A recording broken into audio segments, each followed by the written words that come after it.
Hello. अ, आज हम लोग फ़िज़िक्स पढ़ने जा रहे हैं। एक चैप्टर फर्स्ट हमारा फ़िज़िक्स का है इलेक्ट्रोस्टैटिक। तो उसमें हमारी एक गॉस थ्योरम है, काफ़ी इंपॉर्टेंट थ्योरम है वो हमारे एग्जामिनेशन ऑफ कॉन्ट्रैक्ट से। तो उसके कुछ इंपॉर्टेंट एप्लीकेशंस होते हैं, ठीक है। तो आज हम वो देखने जा रहे हैं। गॉस थ्योरम आपको देखनी होगी तो कुछ अदर चैनल जैसे लर्न हब और फिज़िक्स वाला से आप देख सकते हैं। काफ़ी इंटरेस्टिंग वीडियोस है, इसकी समझ में आ जाएंगी। तो अभी हम फ़िलहाल इस वीडियो में सिर्फ उसके एप्लीकेशन देखेंगे।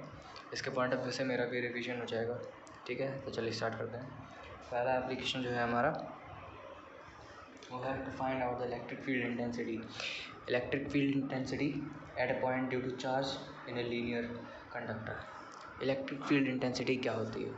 इलेक्ट्रिक फील्ड इंटेंसिटी होती है किसी एक पॉइंट पे इलेक्ट्रिक फील्ड की मतलब क्या पावर है, ठीक है। और लीनियर चार्ज आपको पता होगा क्या होता है कि मतलब कोई भी हमको मतलब लीनियर वायर सा दे दिया जाता है, उस पर पॉजिटिव पॉजिटिव पॉजिटिव या फिर नेगेटिव वगैरह, ऐसे उस पर लीनियरली डिस्ट्रीब्यूटेड होता है, स्प्रैंगली होता है, कोई हर जगह इक्वल होता है, ठीक है। तो चलिए स्टार्ट करते हैं।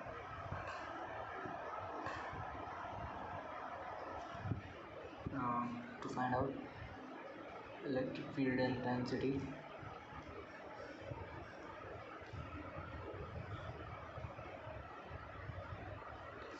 at a point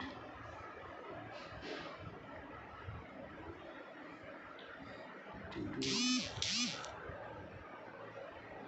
charge linear conductor।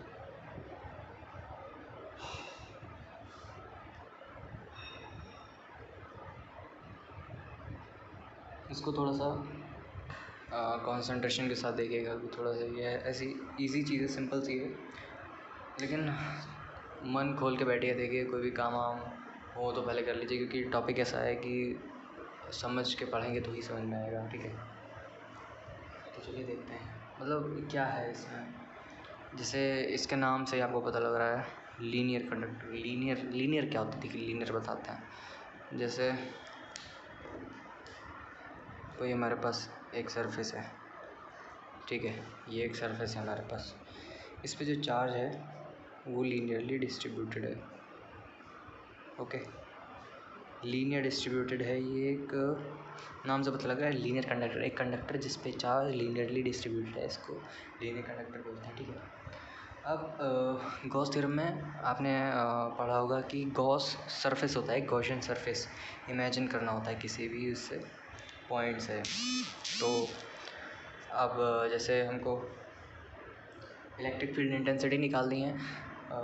Electric field intensity आपको पता होगा कि किसी बॉडी में मतलब जो सरफेस होता है, चार्ज अंदर उसके पैक्ड होता है। जैसे ये है हमारा बॉडी हो गया, इसके अंदर के चार्ज है, तो उसी में वो मिलती है इलेक्ट्रिक फील्ड इंटेंसिटी। तो गॉसियन सरफेस हमको यहाँ पे इमेजिन करना होगा। जैसे यहाँ से एक ये गॉसियन सरफेस ले लिया, यहाँ से एक ये गॉसियन सरफेस ले लिया, तो ये हमारा गॉसियन सरफेस हो गया। और ये किस शेप में है? ये है सिलेंड्रिकल शेप में, ठीक है। अब क्या है, जैसे आपने इलेक्ट्रिक फील्ड इंटेंसिटी है किसी मतलब पॉजिटिव चार्ज है, पॉजिटिव चार्ज बाहर जाता है, ठीक है। उसकी उसकी इलेक्ट्रिक फील्ड लाइन्स जो होते हैं बाहर निकलती हैं, आउटवर्ड्स होती हैं, तो इसकी ऐसी होगी, ठीक है। इसकी इलेक्ट्रिक फील्ड लाइन्स ऐसी होगी, ठीक है। ये है, ठीक है, इस सरफेस की, इसकी भी इधर होगी। और ये सरफेस है, हमने तीन कोई भी डिफरेंट तीन ले लिए। जैसे आपने ढोलक देखी होगी, उसके मेन तीन कौन कौन से पार्ट्स होता है, देखिए। एक तो ये पार्ट होता है जिससे बजाते हैं, ये भी एक भी होता है, और एक ये जो होता है ना कर्व सा शेप होता है।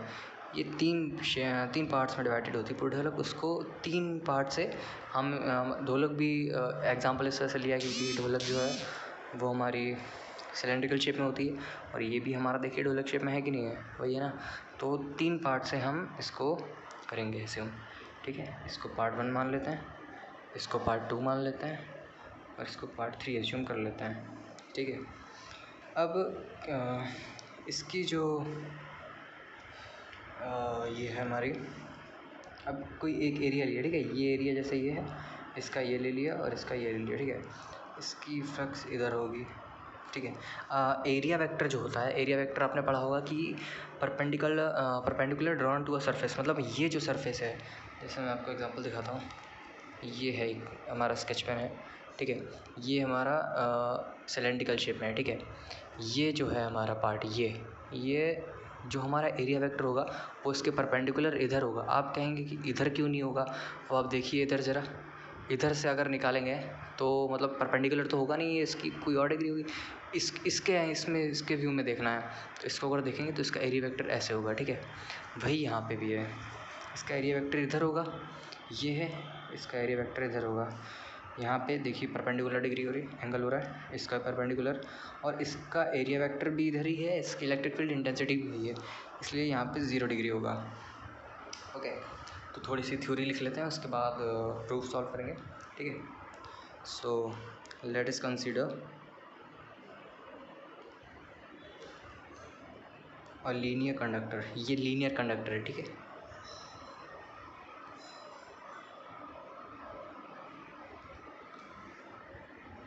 गिवन चार्ज क्यू, ठीक है। अब ये चार्ज जो है हमारा, इसको हमने क्यू दे दिया है, ठीक है। And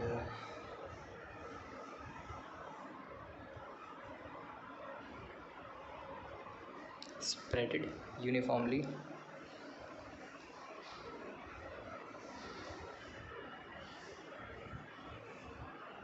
on complete length।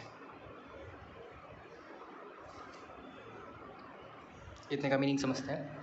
Let us consider linear charge given Q spread uniformly on complete length. एक चार्ज है हमारा क्यू, वो इस लेंथ पे कम्प्लीटली स्प्रेड है, ठीक है। ये हमारा लीनियर कंडक्टर है। आपको ये बेसिक सी चीज़ें हैं, ये आप दूसरी वीडियो से देख लीजिए, या फिर अभी रिवीजन में हम इसकी भी वीडियोस बना देंगे, ऐसी कोई दिक्कत नहीं है, ठीक है। तो चलिए आगे बढ़ते हैं। Length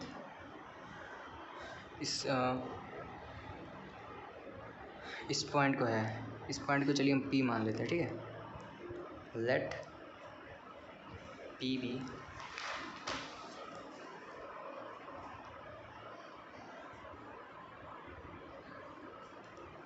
point of observation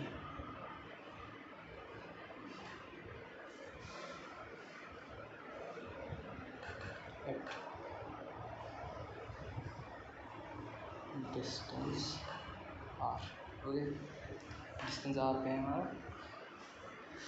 so अब जैसे ये हमारा डायग्राम था, ये डायग्राम, ठीक है।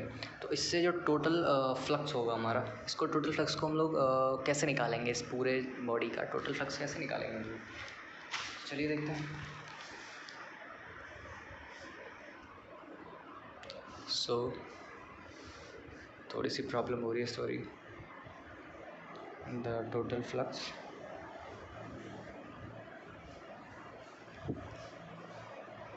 in the Gaussian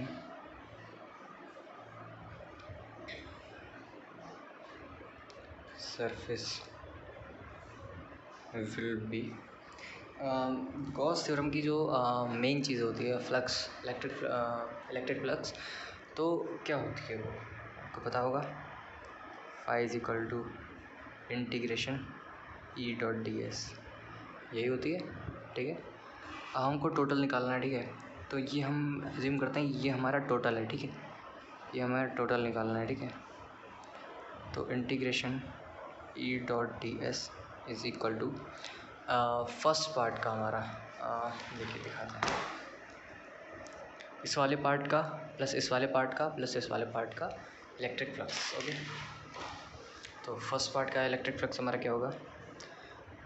integration E dot d s one plus second part का हमारा integration E dot d s two plus third part का integration E dot d s three. ये हो गया हमारे 3 पार्ट्स के। अब उसका जो फॉर्मूला होता है हमारा, वो क्या होता है? Phi is equal to E dot d s cos theta, जहाँ पे कॉस थीटा होता है उसका एंगल, और एंगल हमने निकाला था, देखिए ये हमारा 0 डिग्री था, ये 90 डिग्री था, और ये भी 90 डिग्री था, ठीक है। इसका एरिया वेक्टर इधर, इसका एरिया वेक्टर इधर, और इसका इधर। ओके, तो चलिए रखते हैं वैल्यूज़ इसकी।